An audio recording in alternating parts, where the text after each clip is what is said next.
these are the tales, the freaky tales. Oh, that's I met this awesome. girl by the name Joan. She like how I rock on the microphone. You know, whatever it is. This is Ivy, And this is Gidget. and you're listening to Slut Shame This.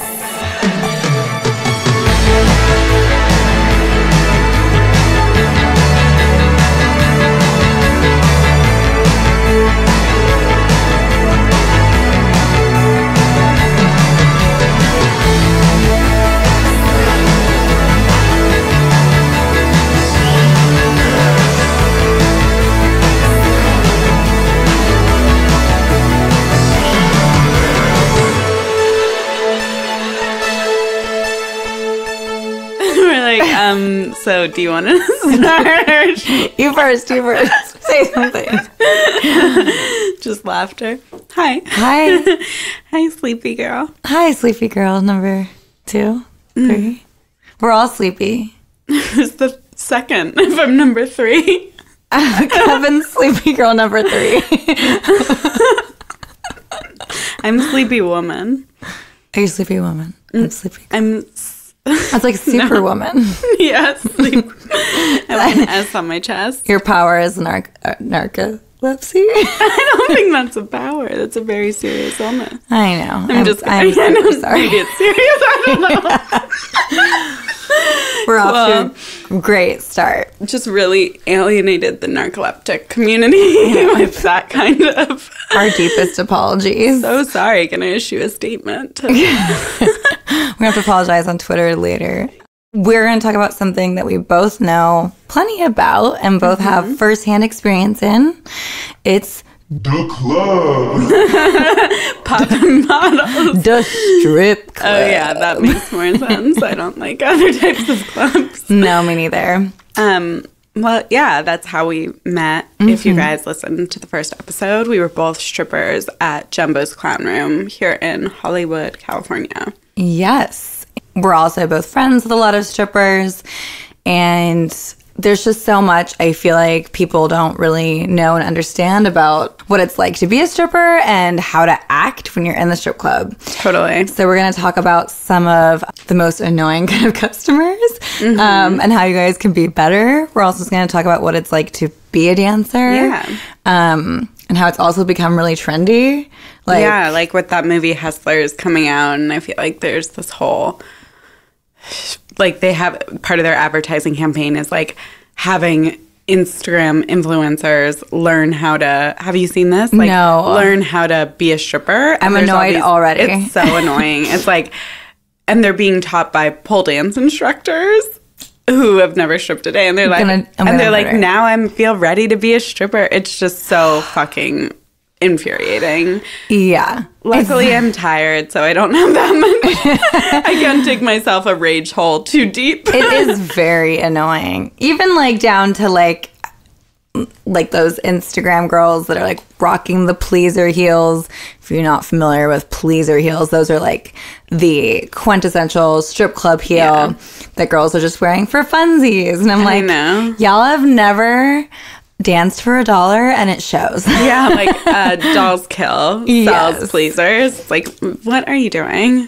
Someone posted Steve Madden is making like it's literally a stripper shoe, but like sold at Steve Madden as a Steve Madden shoe.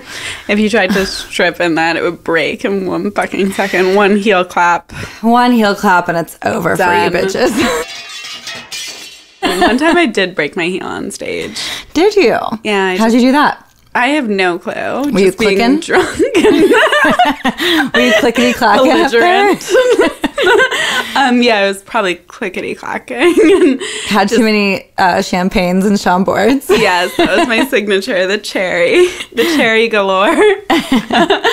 But yeah, so I just took both my shoes off and I finished it barefoot. That's gorgeous. And people thought it was like... part of the show. I was like, you guys, no. The foot fetishists were all like, whoa! They were out to play. Here it is. I cleaned up, though.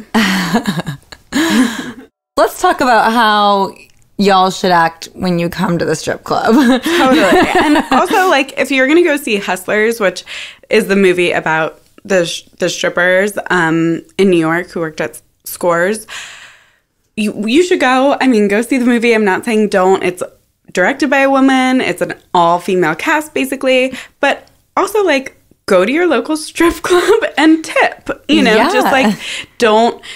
I think there's going to be this whole fetishization of strip clubs being, like, trendy, and all these people are going to go to them. But then it's, like, you got to fucking tip. Yes. So let's talk about some strip club etiquette. Where should we begin? Because there's so much. Okay, maybe rule number 1. You go to the strip club and you want a front row seat, and you're sitting at the tip bar. Yeah. The key word there is tip. Yes. So many times as a dancer, I was on stage and people would be coming up, sitting at my stage and not tipping. Or like holding out tips, or like holding out $1 and making me come get it. So offensive. Which I wouldn't.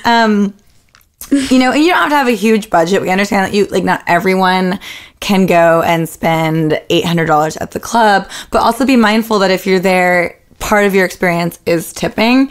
And most definitely, if you're sitting at the stage, you should be handing down some cash. Yeah, you're paying for entertainment. You know, you didn't go to a regular bar, so you should spend at least $2 a set, you know? At least, out of decency. Also, I would say, like, setting the money down in a respectful way or throwing it is great. But I always got, like, crumpled up dollars, which really was annoying. People crumpling them up and throwing them. And no dancer wants to get off stage and uncrumple your dollar bills. No. So make it rain. We take all that money into the back, and then we have to sit there and, like, put it together. So that would... I mean, it would be a good problem when you'd have to spend, like, 20 minutes, you know, aligning your ones. But, but it was really annoying when a bunch of them were balled up. It also made it harder for you to find them. Yeah. So, like, because you would push them all off the stage, basically sweep them. At least that's how we did it where we worked. Some clubs have, like, people working there who will clean up for you. That wasn't Jumbo's. No, that was not Jumbo's. We clean up after ourselves. So, yeah, so if you're going to sit at the tip rail, most definitely come with money.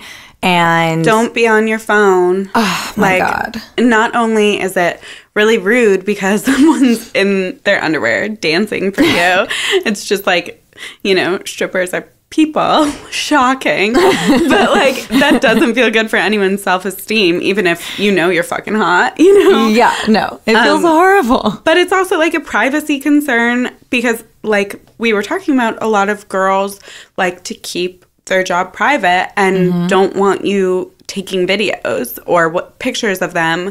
So it's just like a common decency thing. Absolutely. Not to be on your phone, because even if that's not what you're doing, like, when I was on stage and someone would be on their phone, like in their lap or on the tip rail, I don't know if their camera is pointing at me, and then that would just, like, be in my head when I was dancing, and I didn't like that, even though, like, I'm fine with people knowing that I work, you know. Yeah, and it's also just completely rude. Also, like, the tip rail isn't a place to have a deep conversation. That's another thing that used to drive me crazy when I was dancing, and again, it just makes you feel like crap. Like, I'm up there working and trying to make money and also be sexy for you, and you're not even looking, and you're having a conversation. Like, go have that in the back of the bar or wherever else. Or a different bar. Exactly.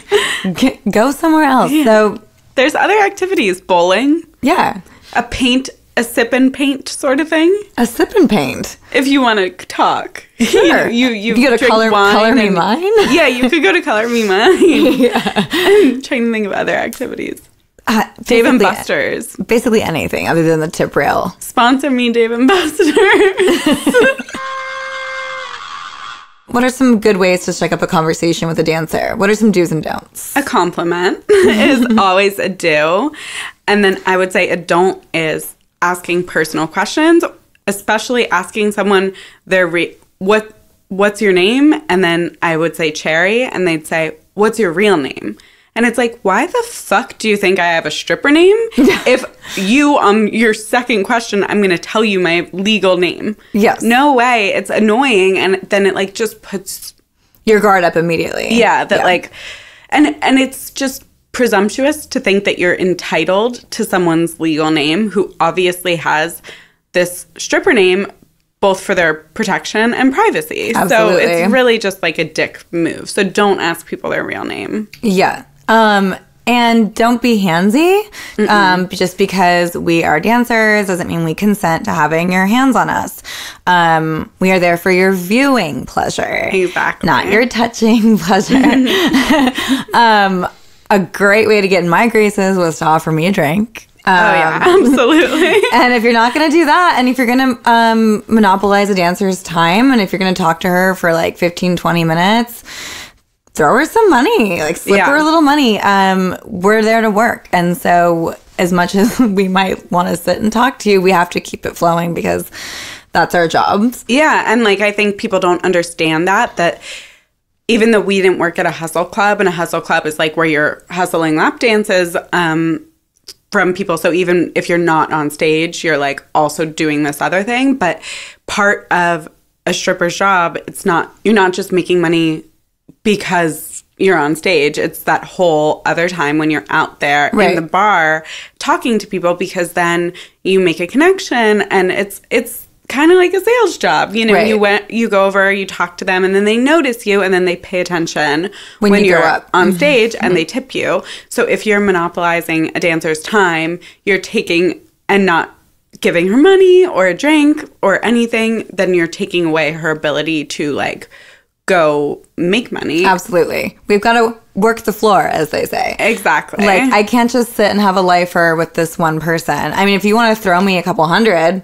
yeah, sure, I'll do it. But otherwise, be respectful and cognizant of the fact that, like, the strippers are at work. Even when they're not on stage or giving a lap dance, they're still at work. And even if we're drinking, we're not like, you know, we're there at work. It's not our like social time. Exactly. You know, like some things like that are just really obnoxious that are said to dancers a lot. That you just should never fucking say. You're too pretty to be doing this. Yes, what we call the Captain Save-A-Hos, the ones who are like, oh, something must be like, let me save this girl. You're too smart for this. You're too pretty for this. Yeah, I'm like, I'm smart and pretty enough for this, and you're giving me your money, you dingus. We don't want you to save us. We're there because we want to be, and please avoid your backhanded compliments. Yeah. Because they're very rude.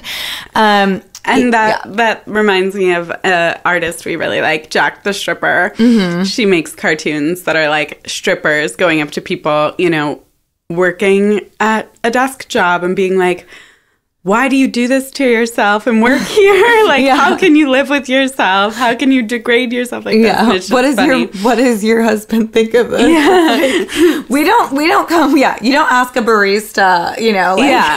Yeah. And like strippers are making way more money, way less hours, like, or at least in the good old days. In the good old independent contractor days. Yeah. Absolutely. Also,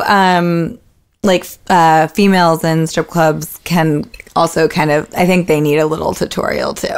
Totally. And I think a lot of women feel entitled to touch you in a way that like most men know they shouldn't, but like women for some reason feel more entitled to like be like, oh, you've got such good boobs, and then like just go and they just go try to touch your boob, or like all the time. And it's like, fuck that. No, absolutely not. Like, just because we are of the same gender doesn't mean you have any more of a right to touch my body than the other.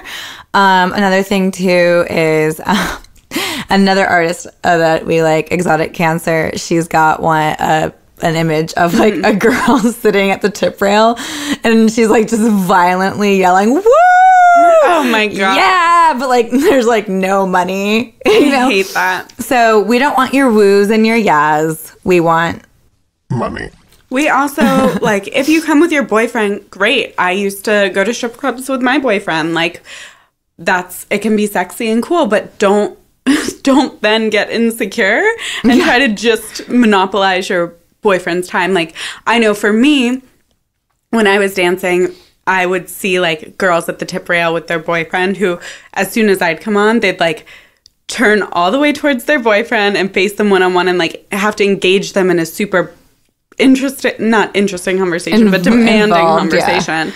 And it's like, that doesn't make you look chill, you know? And it's just rude. Like, I'm working. I'm actually not going to fuck your boyfriend. Yeah. Like, no interest. Going to go home and watch The Office and take a Benadryl. Exactly. Like, maybe stop at Del Taco. That, speaking for myself. Now that they have the Beyond. The Beyond. What was another thing that I wanted to... the people that come in that don't want to tip but want to take you home. Oh, yeah. Or want to get a date out of you. Totally. Or ask you even what you're doing after. It's like... Not hanging out with you. I'm not hanging out with you. I'm going... There's people that come in and I don't understand and just stop. Just stop doing this. Don't go in and try to get the stripper's real name. Or number. And then... Yeah, try to get the number out of her. Oh, tell her you don't usually come to places like this. Your friends dragged you out and like you want to get to know her on a real level. That's obnoxious.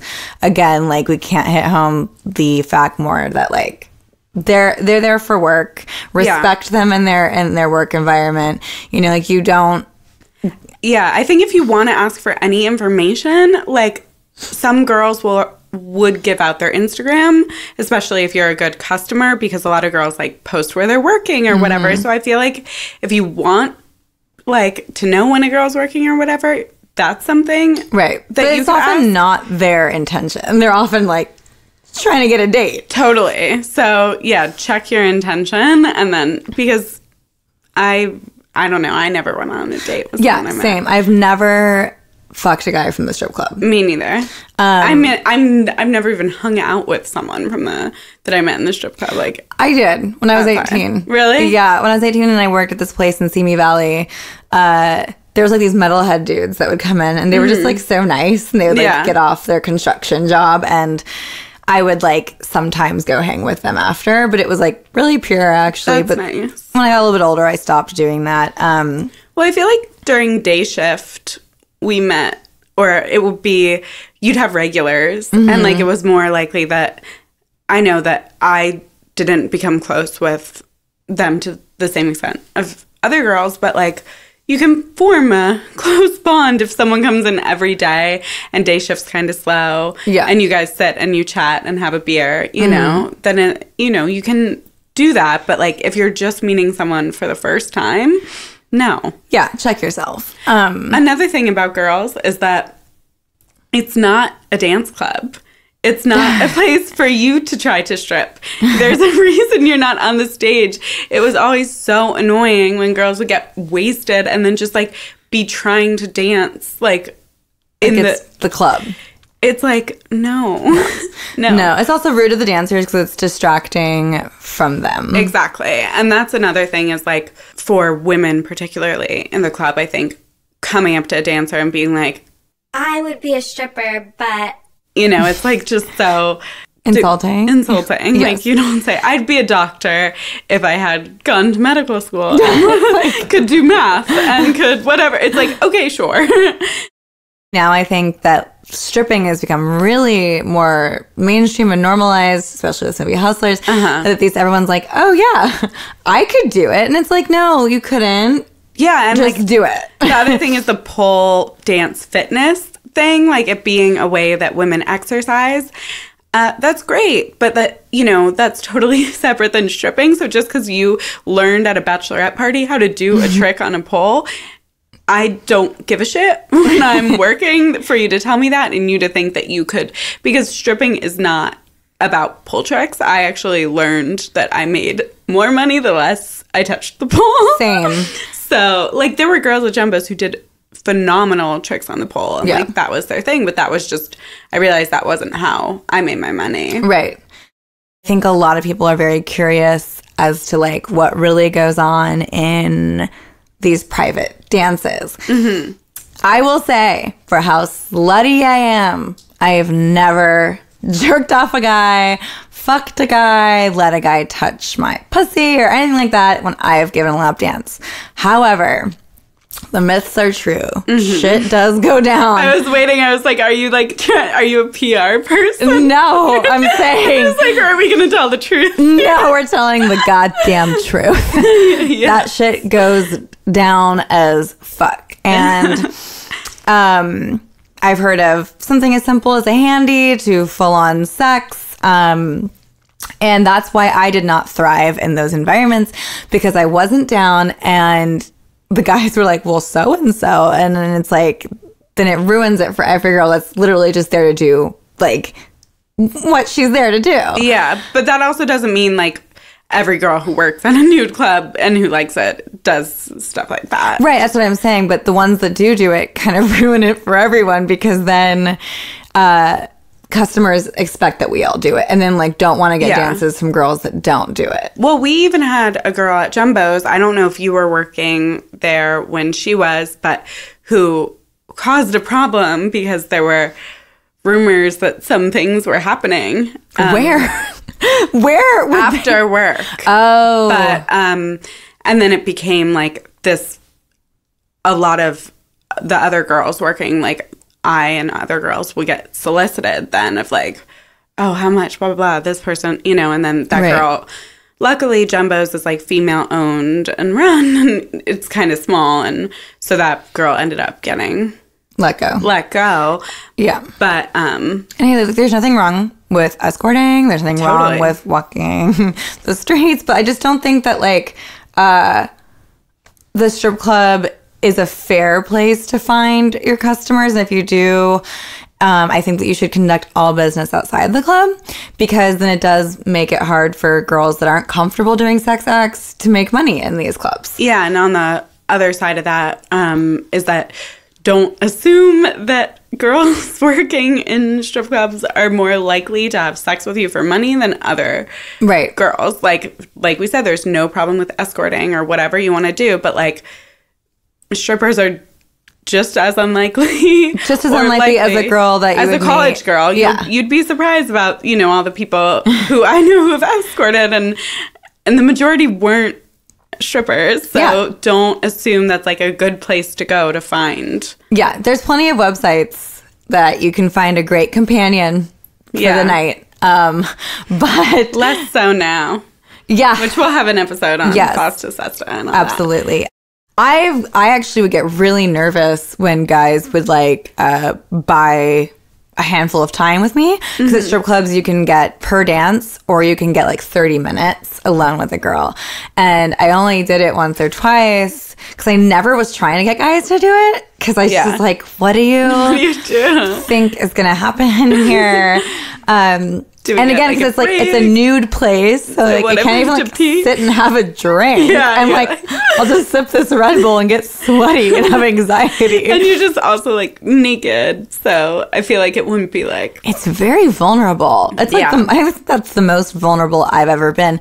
And it's funny because I just like, obviously what I do now is it's so much more involved, but at the same time I feel so much safer because it's such a like, everyone's tested in here for this reason, as opposed to some guy I've never met in the champagne room with, whatever. I would just kill so much time. I don't know. I'd just sit there and like just try to ask him questions, and like, I don't know.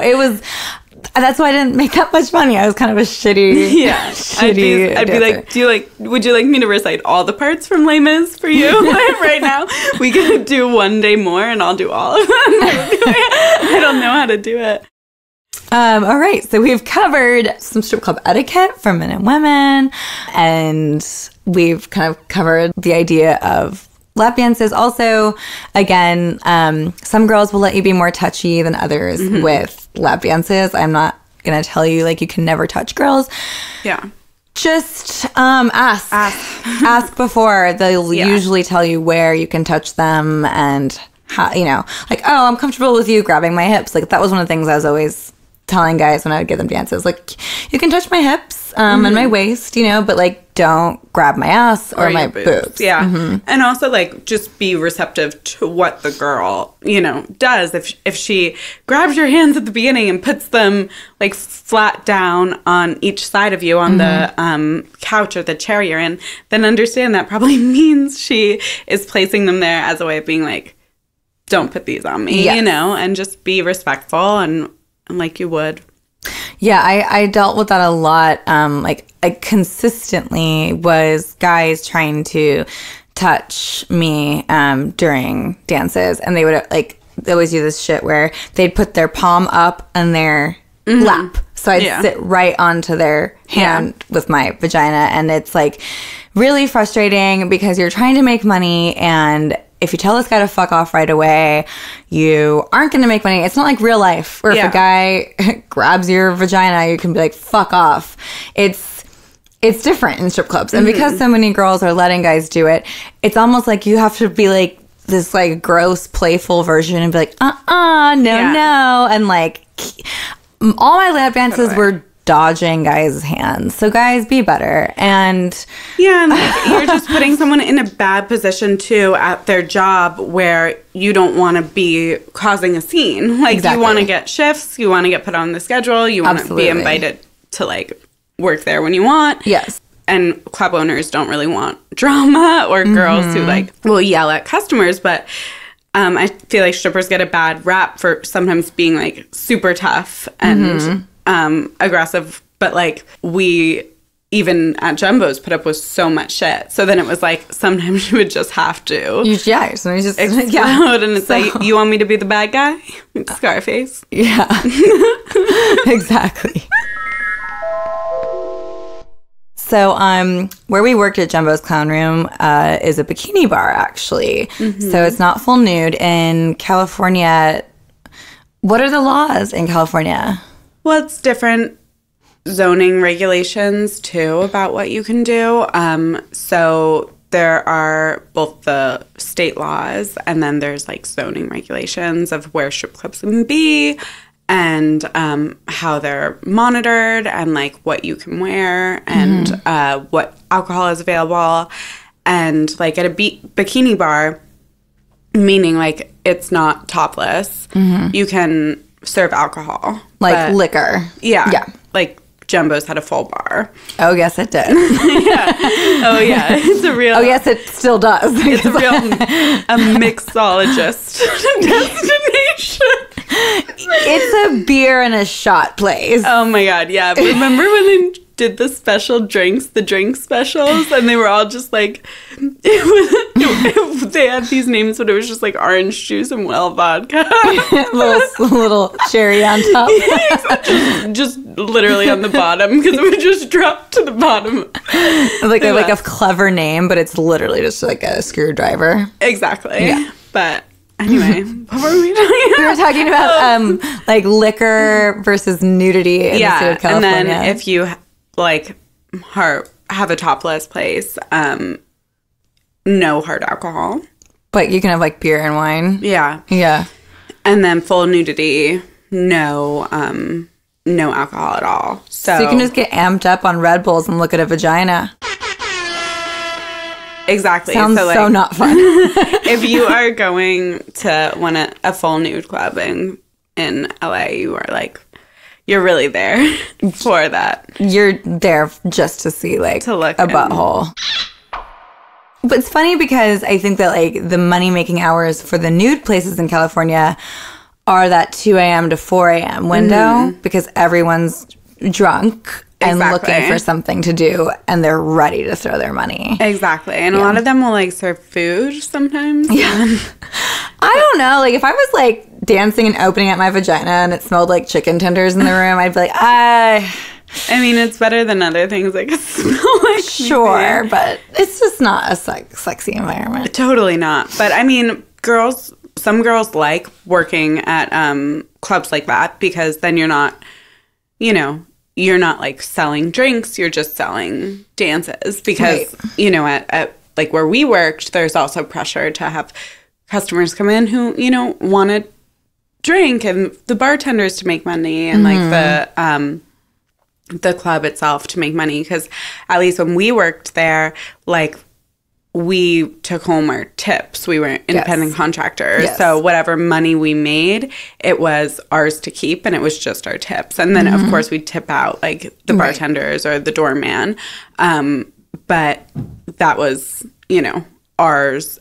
So the bar really wasn't making money off us, quote unquote, even though people were coming there to see us, but they were making money off drink sales. Right. So that's just also like a different environment than a full nude place where they're not, you know, they're selling Coca-Cola. Not that I don't like Coca-Cola. You love Coca-Cola. Oh my God, American water.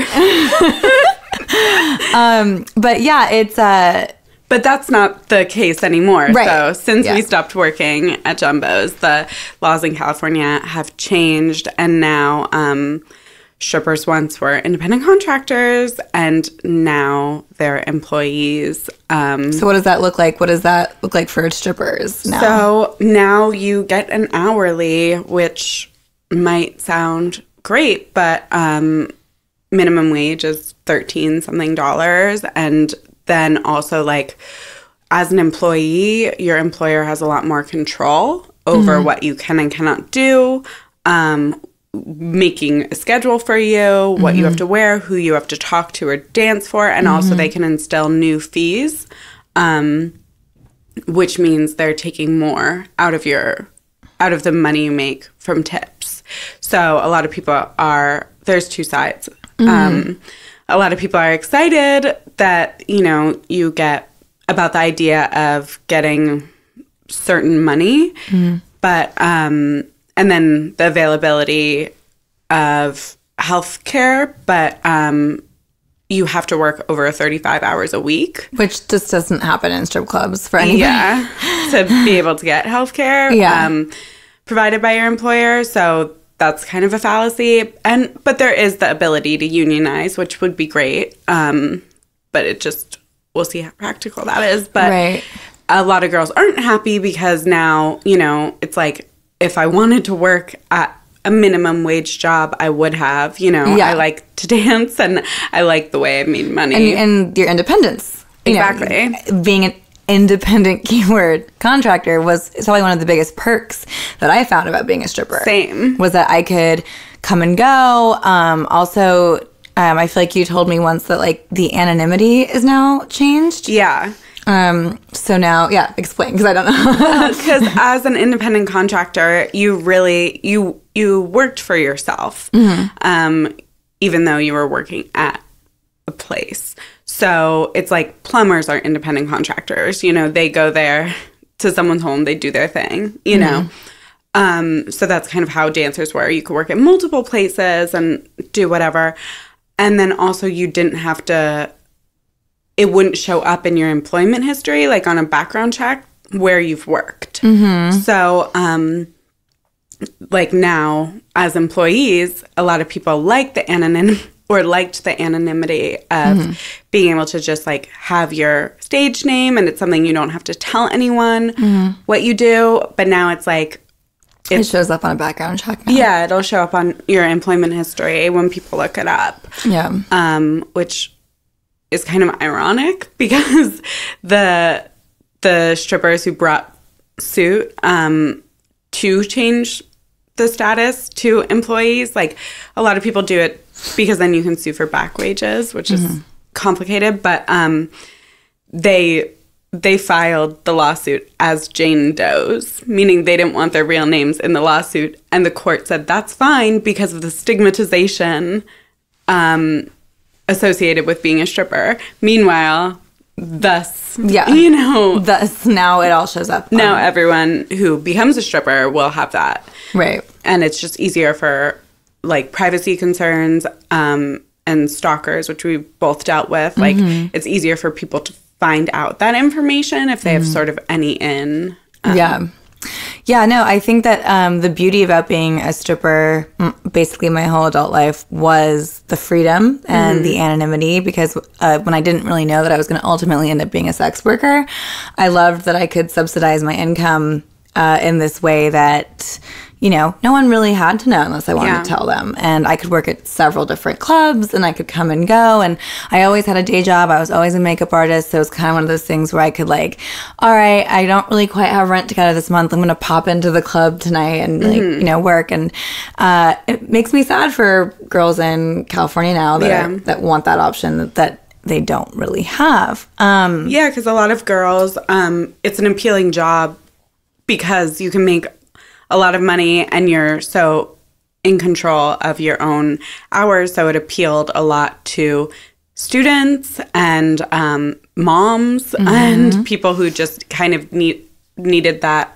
flexibility. Even, you know, if you're trying an aspiring actress or musician to like if you have an audition or a gig, then you don't go in and you go in more the next week. So now you have that guarantee that you're going to bring home $13 an hour. But of course, with taxes taken out and everything, it's really not that much. Yeah, no. And it's then, a joke.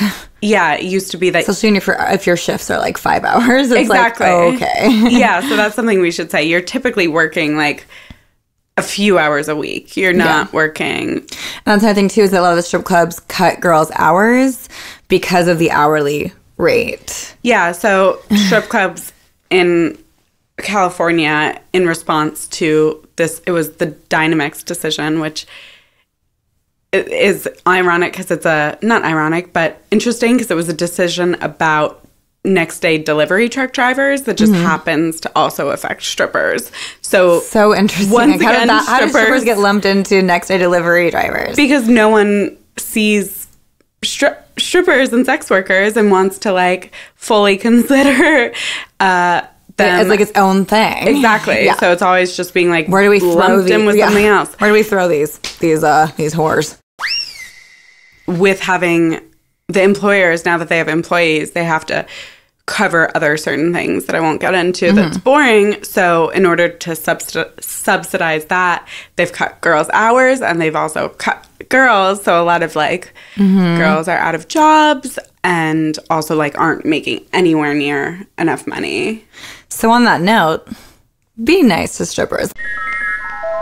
All right, so we actually got a couple questions that we want to answer for you guys about strippers and strip clubs. And one of them is, what is the average amount of money a stripper takes home a night? Yeah, and it's so hard to answer because it varies so much based on where you're working, like what state, what the laws are there, like how much money people make, like what kind of bar it is, whether it's nude or it's what time you're working, absolutely, how long your shift is, like whether it's right after Christmas and everyone blew all their money and has no fun January. Like, yeah, that's a thing too that I never ever thought about, was all these nuances that impact our money making abilities. Like, there's a game tonight, so no one's at the strip club. Like, and so like I would know about sports games and events and all this stuff because it really, that would impact like the customers coming in. Yeah, and like around the first of the month, like whether it's right before or right after, people aren't going to spend as much money because they're either like anticipating paying their bills or they just paid them. Yep. So, and then also like I was saying, seasonally, there's times when people spend more money. Yeah, I think that's a misconception that people think like strippers are like ballin'. But it's also not entirely a misconception. No, yes, like, I was going to say that there are girls. Like, I was making a shit ton of money when I was dancing, and it was awesome. On average, in my experience, at a bikini bar where I wasn't giving lap dances for my money and I was making stage money only, like an average night could be anywhere from 3 to 800. 800 being a really good night. Damn, it feels good to be a gangster. But I would say 500 on average for like a night. Which is like 4 hours. Yeah, 4 hours of work. So really, like Jumbos was like some of the best money I've made as a dancer. Yeah, I felt like I worked a lot of night shifts. I mean, I started out working more day shifts, but then I would work night shifts. And I think it was just like the time I was working there and whatever, that I was working with like a lot of girls who are super into pole tricks and like very, you know, super impressive, but I just did the real stripper thing. And same. as like as a juxtaposition, I I made a lot of money. So I would, you know, bump that up to saying like anywhere from $500 to $1,200 Amazing. for like a night shift. Right. So, And of course, then you have like the random day where you're like, I don't know if I'm going to make $100 tonight. then there's also like the girls that are hustlers and do like the more lap dance centric stripping, and the earning potential is pretty great. That just depends on how much of a hustler you are, what you're doing in the champagne room, all that kind of jazz. But like, I mean, like strippers in Vegas, strippers in Atlanta, strippers in Miami, like where it's almost like it's like a thing to go to the club. Like those girls could make $5,000 to $10,000 in a night, you know? But it's also, I think, then more rare. Like, then you're going to I think at clubs like that, it's often, it depends who comes in. Yes. You know, because you'll get that random person that month who comes in and spends thousands of dollars. It's like, thank fucking God. And then there's a lot of days where it's people duds. You know, for people out there who maybe want to know what it's like to live a day in a stripper's life, should we maybe kind of walk through what a day is like for you at Jumbo's Clown Room? Sure. Well, yeah, when I was working in Jumbo's, and I guess I'll do it like a night shift All right, style. let's do night shift style. Because I worked mostly night shifts. Okay. I would have my normal day, and it was a great time. Did whatever I wanted during the day. And then I would start work at 9. So at around like 7:30 at home or whatever, I'd do my makeup. I'd get ready. Would you prefer to get ready at home versus getting ready in the dressing room? Yeah, because at Jumbo's, the dressing room's really small. Yes. And at night shift, there's like 10 girls working. And so, like, it would just not be a great place to put makeup on. Whereas day shift, there's less girls and it's a little more calm. So it was more of an option to do your makeup there. I also don't, when I say do makeup, I mean like put lipstick on and blush. I'm not by no means a professional like you. And I can't even pay attention when I ask you simple questions. This is an aside. So anyway, then I'd do my makeup, and a lot of times I would put on like my first outfit. Like underneath your my first your set clothes? underneath my clothes, so I'd be ready. Like, so if it was a day I hadn't shaved my legs and I was going to wear thigh highs to cover up the fact that I hadn't shaved my legs, like I'd even put those on under whatever I wear. And usually throw on like sweats and a something comfy. sweater. You always want something comfy. Because it's really hard on your body stripping. So I would, you know, when you're done with your shift, you want to get back in those comfy clothes. So I would usually put on sweats and a t-shirt and then Uggs. Like, I don't care. I'm basic. I would put on my Uggs and no matter how hot it was, but it was night. So then I'd try to get there early for my shift, because I like to try to get like a good spot in the dressing room to put on my shit, because like I said, it would get crowded and I just didn't really, I like to kind of keep to myself when I was working. So I would go early, and also like you would put your name on a board when you arrived, and that would be the order you guys would perform in. So Jumbo's had one stage, so there was only one girl ever dancing at a time. So you went up once an hour, and it really did matter the order you were in, because like it was better for me to be after, you know, someone like skinny who did a lot of like pole tricks and was super athletic, because the juxtaposition was so we're different. Exactly, rather than like get stuck in sexy baby, you know, which I was at Jumbo's, because like you were saying, it was like a lot of like alternative tattoos. So but yeah, you'd get there, you do that, put my stuff down, you know, take off the sweats, put on my 7-inch pleasers, and like a little cover up, meaning just like a shawl sort of like an open robe, you know, so that way when you're sitting down at the bar, you're not bare ass on leather seats on the just bar stool, accumulating ass pimples. Exactly. So then I'd go out, and usually like I'd find a customer, I'd sit down, get that drink going, because I liked drinking when I was working. Of course, that makes it fun. It makes everything fun. Yep. But it also makes it easier, which I know is that fucked up to say. It does make that like, I'm pretty shy. Yeah. So it made that talking to strangers part easier. I definitely got better at like throughout the night. Like if I had like two drinks, like my middle sets were the better ones, so I would like let loose. You know? I was always fine letting loose on stage. Like I grew up dancing. I was like a professional ballet dancer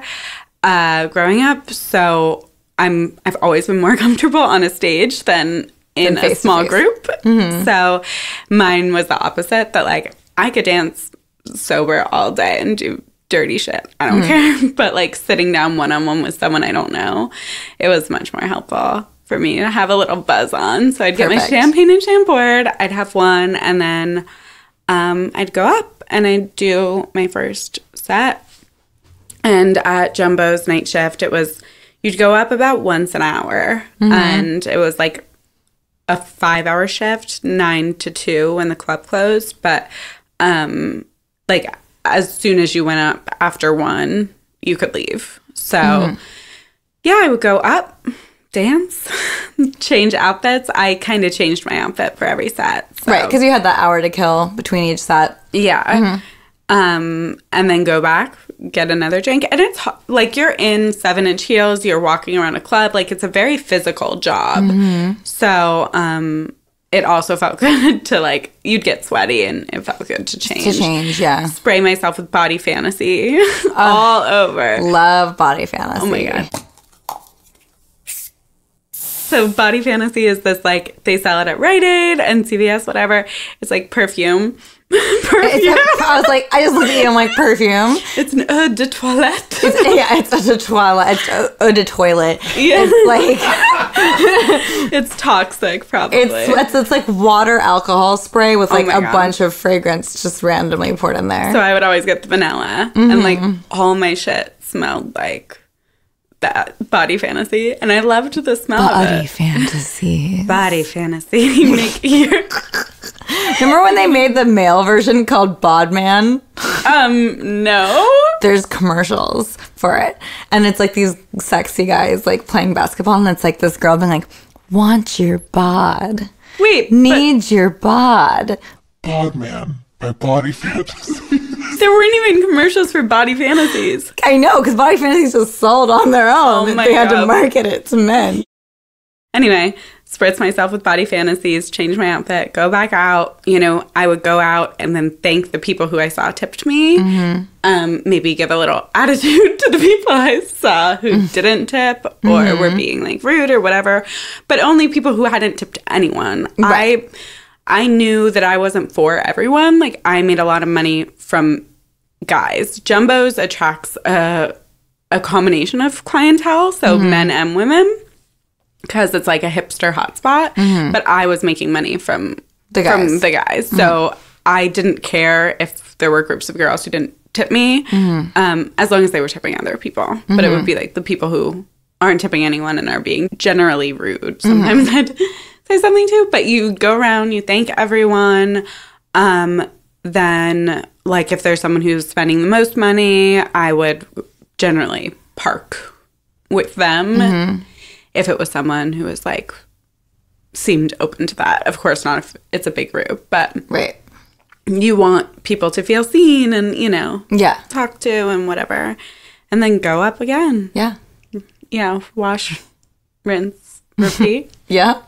Exactly. Until then you'd get to go home. I'd get so sleepy.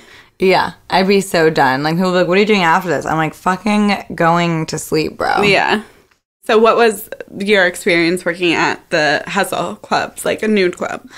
So those are a little bit different because they're usually really big. And so they have like a really big dressing room. So I'd roll up in my sweats. I would usually do the late night shifts because, as I mentioned before, like the 2 a.m. to 4 a.m. is like when the money was worth it. So I'd get there around like 11, and I would take my time getting ready. Like, I needed to get into a certain headspace when I was doing the hustle clubs. So like just being there for a little bit of time before going out on the floor even like would help me kind of get more in the zone. So I'd do my makeup there, I would change, and then I would kind of go out and scope it out. I'd see what kind of people were in there, who was already talking to people, like what guys looked available, that kind of stuff. And I would just do a walk around so people could see me, you know, like I'm going to just walk through the club and smile and smirk and like, you know, make eyes at people, but I'm not going to talk to anyone yet because I don't want to appear thirsty. Because in these situations, it is hustly. So you have to like have a little bit of like a plan. And so I would walk around and let everyone see me and stuff. And then I would go back backstage and I would wait until my first stage dance. And then at these nude places that are hustle clubs, like you maybe will go on once or twice in a night because there's like 50 girls working. So I'd go up on stage and usually that would be like my point of interest. I would start seeing who was like really paying attention. People, you know, you can tell they get up from the back and they come forward, and it's like those are the people that I would target when I got off. After I dance off stage, I'd go back, refresh myself, and do it pretty quickly. Because like those moments when people are excited about you from being on stage are like when you have to strike as far as getting them to get dances. So I'd go out there relatively quickly, and usually someone would just grab me. I'm like, can we go to the lap dance room? And in nude places, there's options to do nude and topless dances. And a lot of people just opt for topless because they know that they're not going to get laid, and like it costs less, you know. And it's so like, what was a typical like lap dance costing? Fuck, it's been so long. I think that topless was $25 and nude was $40, or they weren't cheap. But that's less than I'd expect. Okay. And then the club automatically takes like 40%, and you have to pay them out before you can leave the lap dance room. Jeez. So there's no house fee, but they're taking 40% of all your dances. And like that's very common. So that's another thing that maybe has changed with the new laws, and maybe there's like some regulations with that. There's not. Okay. I mean, I don't know. But like that's it's worse. They've increased the fees.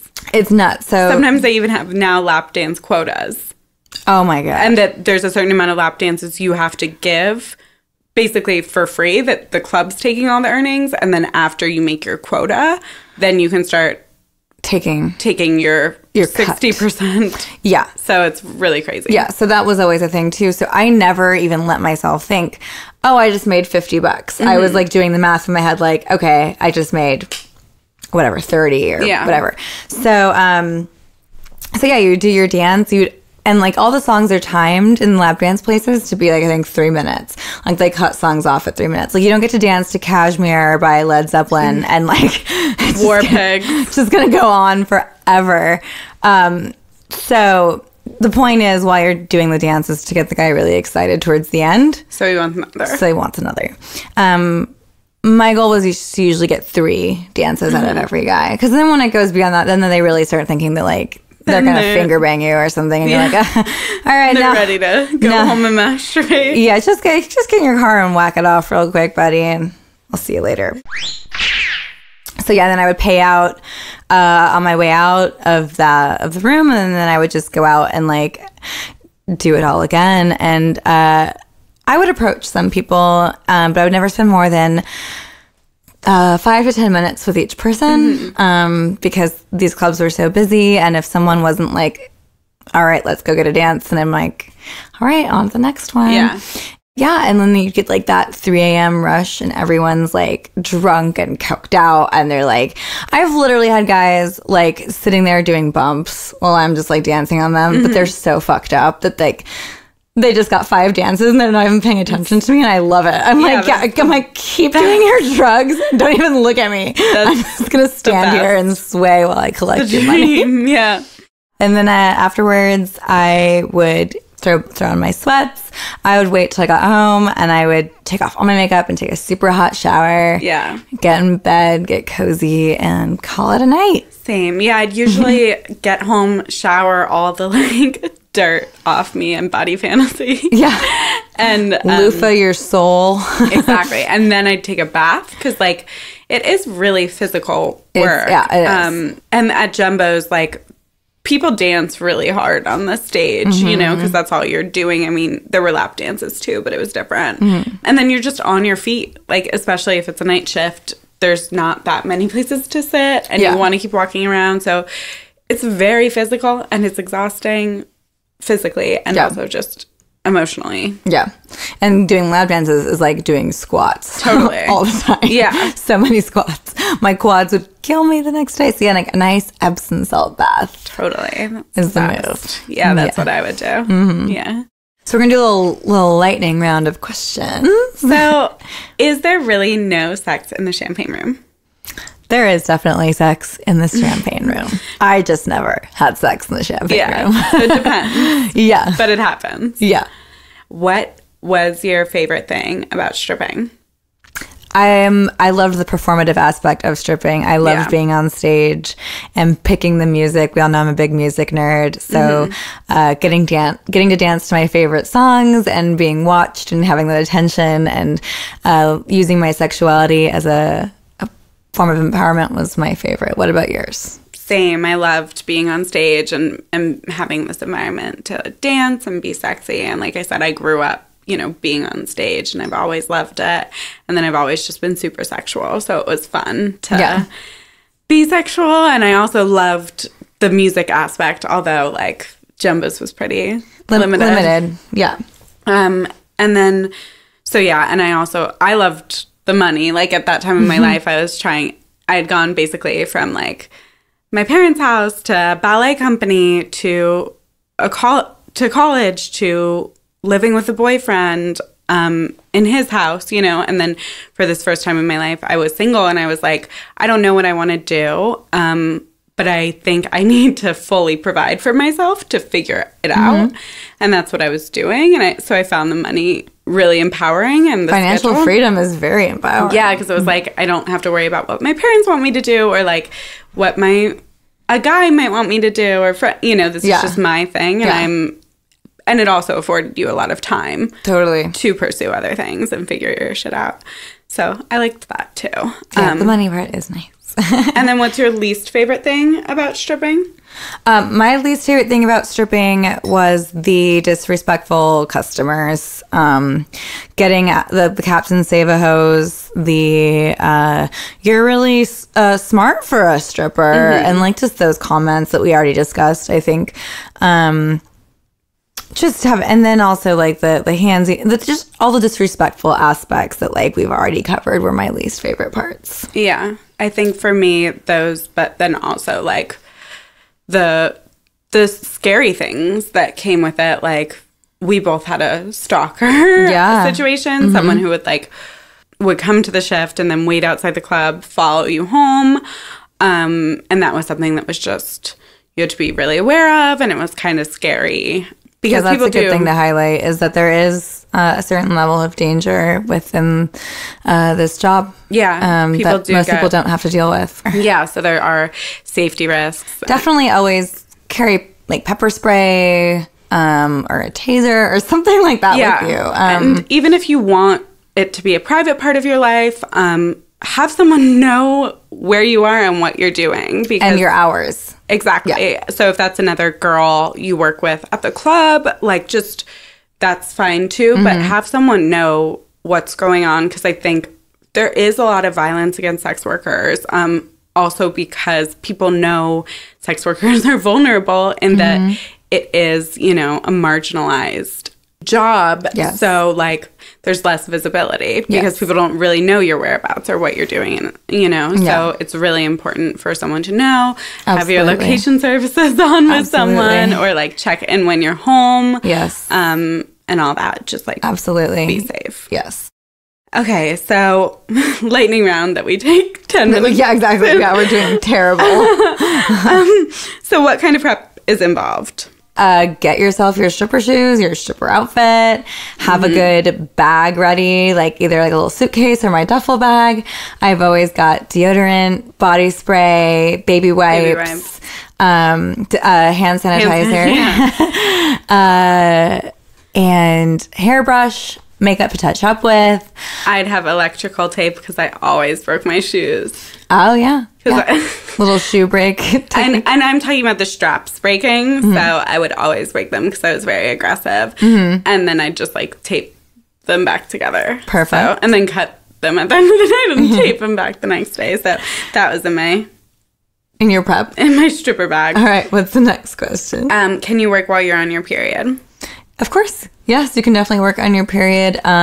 It's not always desirable. I would like sometimes call out and stuff because like I get bad cramps, but you can just simply like shove the tampon string up there and no one can see it. And if it pops out, it pops out. Yeah. Sometimes I know one time I got off stage and I was like, but we would all do the checks where it was like, tampon check. You know, where you'd bend over in front of whatever girl's in the dressing room and she'd get up in there. There's also always mirrors. Like I would always like bend over and spread before I would like get up on stage. Yeah. This is the most beautiful thing I've ever seen in my life. So what is the audition process like? Usually you call in and ask when they're doing auditions, right? And then in every club I've ever been to, they usually just have you do a dance on stage. Yeah, so like some clubs have the information on a website, but usually just call or look on their website and then go bring a bikini, maybe, if that's something you're comfortable with, so you don't buy something if you're not going to end up working there. And then like you're abiding by their coverage rules because some underwear might not cut it. And bring shoes that you can dance in. And I think like at topless places, a lot of times it'll be like one dance with your top on, and then, like at Sam's Hofbrau or whatever, I know that's how they audition, and then they'll be like, okay, now one with your top off or whatever. So they just want to see how you are on stage and how you are with the customers. Exactly. Yeah. So is that all the questions? Yes. Awesome. Well, I hope we shed some light on the life of a stripper and also how to be respectful when you're at the club. So for all of you, I strongly suggest that for every person that is going to go see Hustlers, that after the movie, you make a night of it and go support your local strip club. Yeah. Even if you can spend $15 on a movie ticket and $15 on snacks and stuff, you can go spend $15 on your favorite girl at the club. Because also, guess what? They didn't hire strippers to dance in the movie. They hired pole instructors. So you're not like doing God's work by going to see the movie. Yeah. Anyway. Okay. Should we do some DMs now? Yes. This person just always writes, my lovely bitch, slut, whore, but like with love things. My little whore. Oh, okay. Wanna fuck you in my car, my little bitch. Who is this on Slut Shame This? No, this is mine. Oh, it's like everything they just reply. They call me their little whore. So he replies to every single one of your stories and says this? Yeah, not every single one, but my little whore, my little bitch, I want to fuck you in my car. Yeah. Cute. Yeah. And then I keep getting the, what is your porn star name? And, that's been very popular. Everyone really wants you to be a porn star. Or they just think that... Yeah. People are just fucking stupid. Sorry. Whoops. What? I mean, even in my comments, people write, like, hello, beautiful. You have porn videos as I look for you. Keep looking, sweetie. No, so not even in the DMs, but no. Yeah. Okay, so I have like some more DMs from my Ivy account. Let's just fire off a couple because none of them are very lengthy. But you are my dream girl. That's very sweet. Thank you. A guy that clearly is not in porn. Let's work together. Okay. Well, not gonna happen. You're bad as fuck. Smiley face. I'll take it. Okay.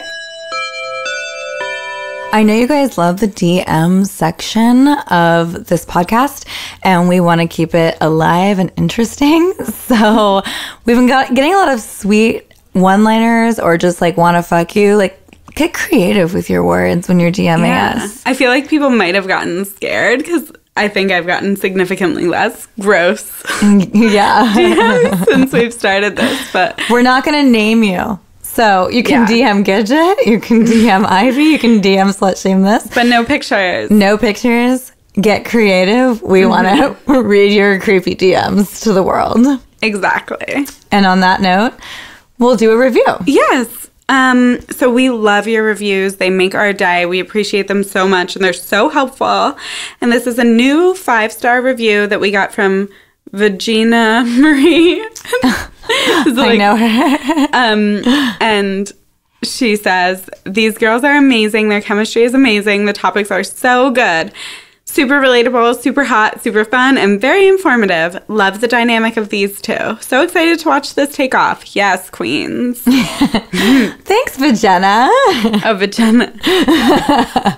So, yeah, we love those. So please keep rating, reviewing, subscribing, and downloading the podcast. Yeah, it really helps determine where this podcast goes and how successful it can be. Exactly. And we want like it to, you know, get more traction on iTunes and more visibility. And we appreciate you guys spreading the word so much. But we also want to get on that iTunes front page, and that's what really makes the difference. So hell yes, it does. Yes. And then other than that, you can find us on Instagram and Twitter at slutshamethis, or email us at slutshamethis@gmail.com if you have any questions or comments or...